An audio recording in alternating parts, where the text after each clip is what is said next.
Suatu ketika ini dalam perbincangan yang tanpa sengaja Buya sampaikan, ada orang dia sangat dekat dengan kita. Orang luar Cirebon. Dia datang tamu hanya sesaat, 1 jam 2 jam mampir. Dia bercerita bahwasanya dia adalah orang awam.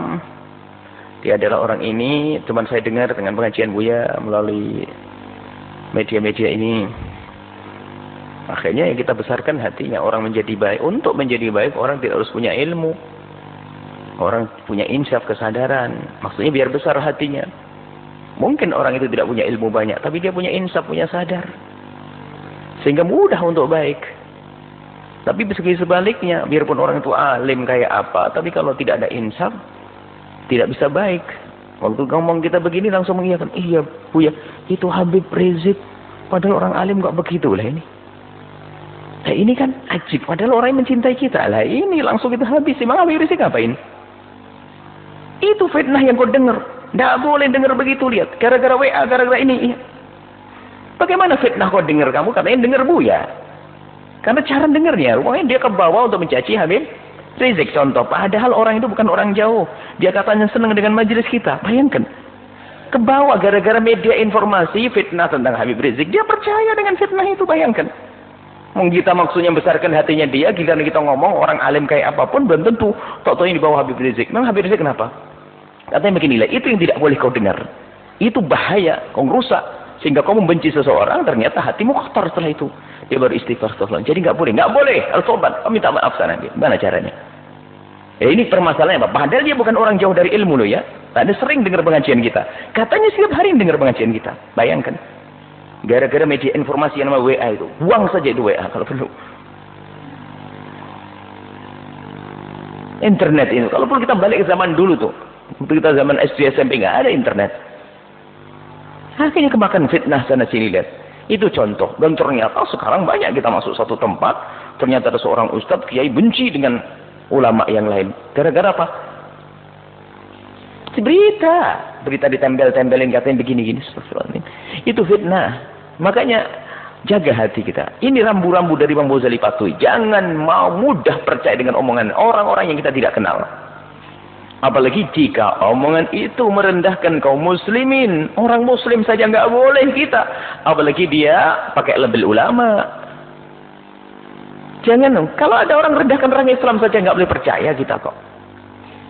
Kalau kita melihat langsung pun tidak boleh diekspos. Misalnya ada orang awam maksiat. Orang awam melakukan kemaksiatan. Dan di mata kita. Apakah boleh besok kita ekspos di media? Nggak boleh. Apalagi fitnah. Nah ini gara-gara media informasi itu lihat. Sudah dikasih rambu-rambu Imam Ghazali. Jangan banyak ngedenger. Jangan mudah bergaul dengan mereka. Kurangi pertemuan dengan mereka. Malah dicari.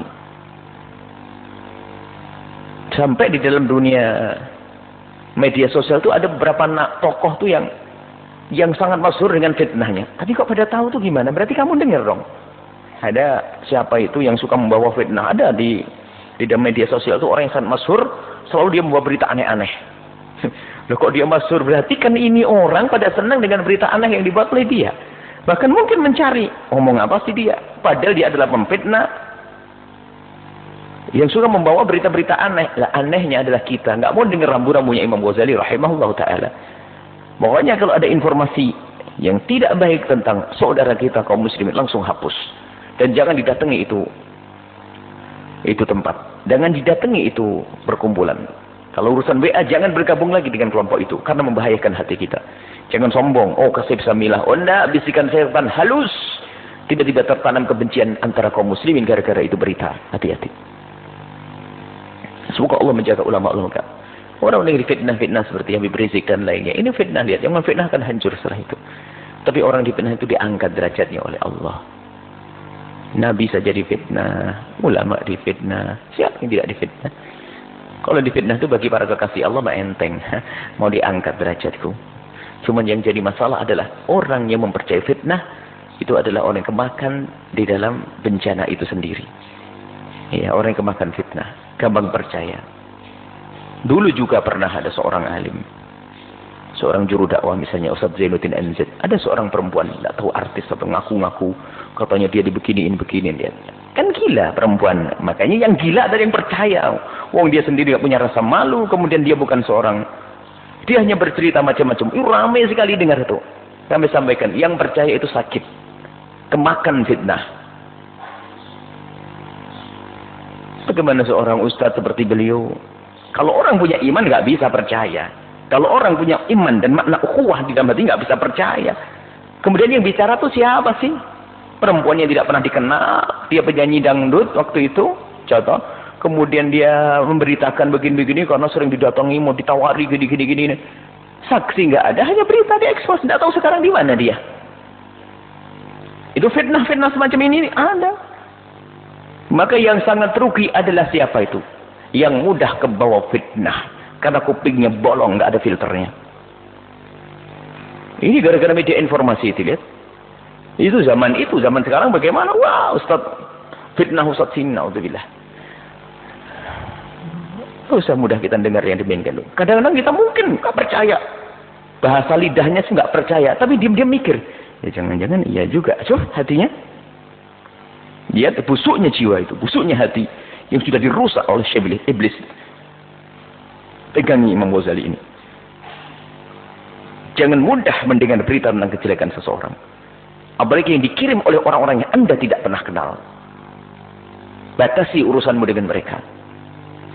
Jadi membatasi informasi-informasi ini penting sekali. Kadang-kadang kita waktu masih buka WA, alhamdulillah kita tidak urusan dengan WA.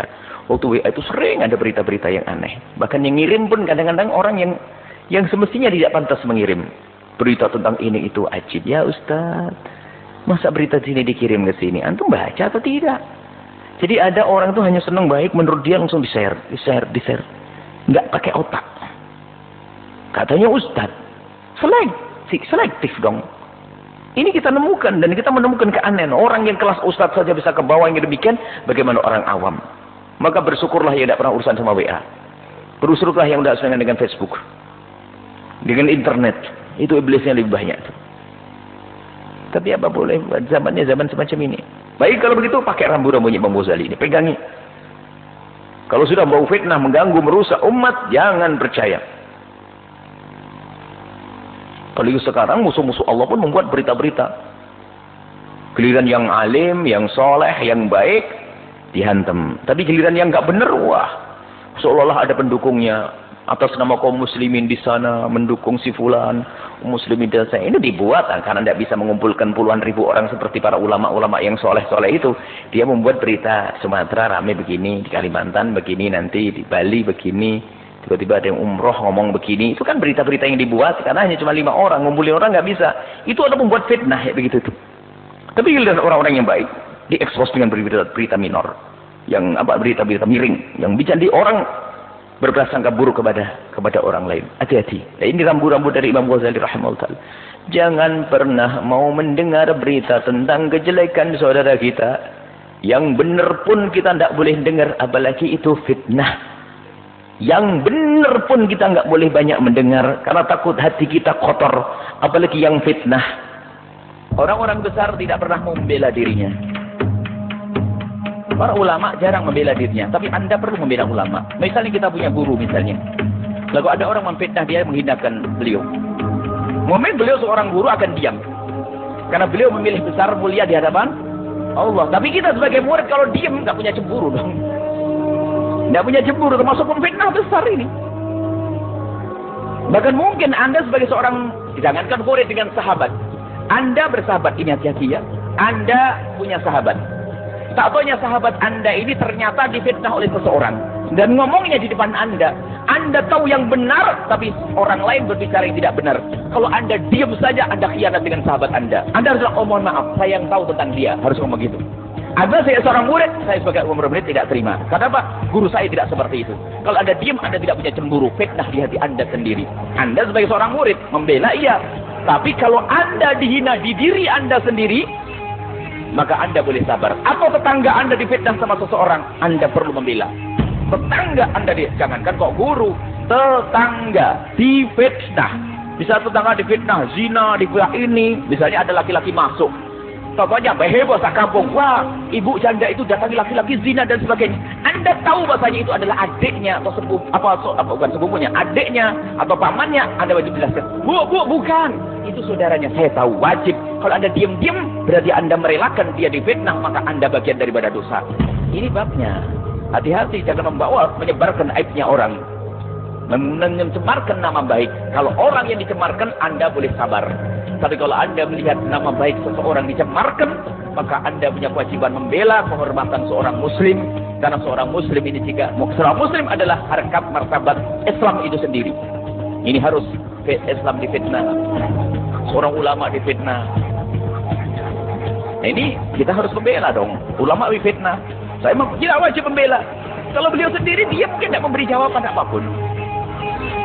Mungkin dia memberi jawaban karena dia ngerti kemuliaan di hadapan Allah yang beliau cari, karena beliau orang ikhlas. Tapi kita sebagai murid, sebagai pecinta beliau, wajib membela. Ini harus dipahami. Dan mungkin ulama tersebut melarang, jangan. Iya, saya, ya kiai, ya habib, ya ustaz, Anda melarang kami. Itu hak Anda sebagai seorang ulama karena ingin besar di hadapan Allah. Tapi saya sebagai seorang murid tidak bisa Anda larang. Saya harus membela Anda. Itu hak. Itu hak, harus begitu sebagai seorang murid. Jangan gurunya direndahkan, dicaci, difitnah dan sebagainya, diam, berarti iman Anda juga nggak ada. Kenapa?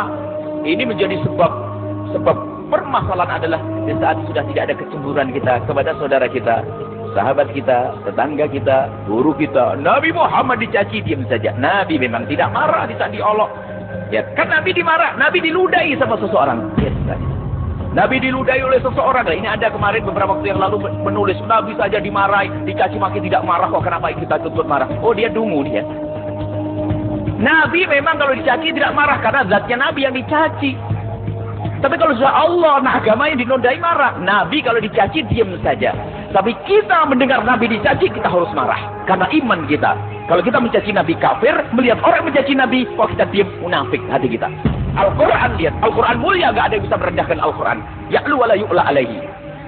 Selalu tinggi Al-Quran. Tapi ada orang merendahkan Al-Quran. Lalu kita Al-Quran kapanpun, sampai dan dimanapun tetap mulia. Biarpun dihinakan oleh seseorang tetap mulia. Gak perlu kita ribut-ribut. Oh, dungu. Dungu, Al-Quran dihinakan, kita wajib membela. Karena itu urusan iman kita. Adapun Al-Quran tidak ada yang kita menghinakan. Biasanya ini orang salah di dalam memahami makna ini. Semoga Allah menjaga guru-guru kita, ulama-ulama kita, agama kita, menjaga kaum muslimin, dan semoga Allah menjaga lidah kita sehingga lidah kita tidak mudah menggunjing seseorang, tidak mudah menfitnah seseorang, tidak pernah menjadikan orang itu nama baiknya ternodai. Karena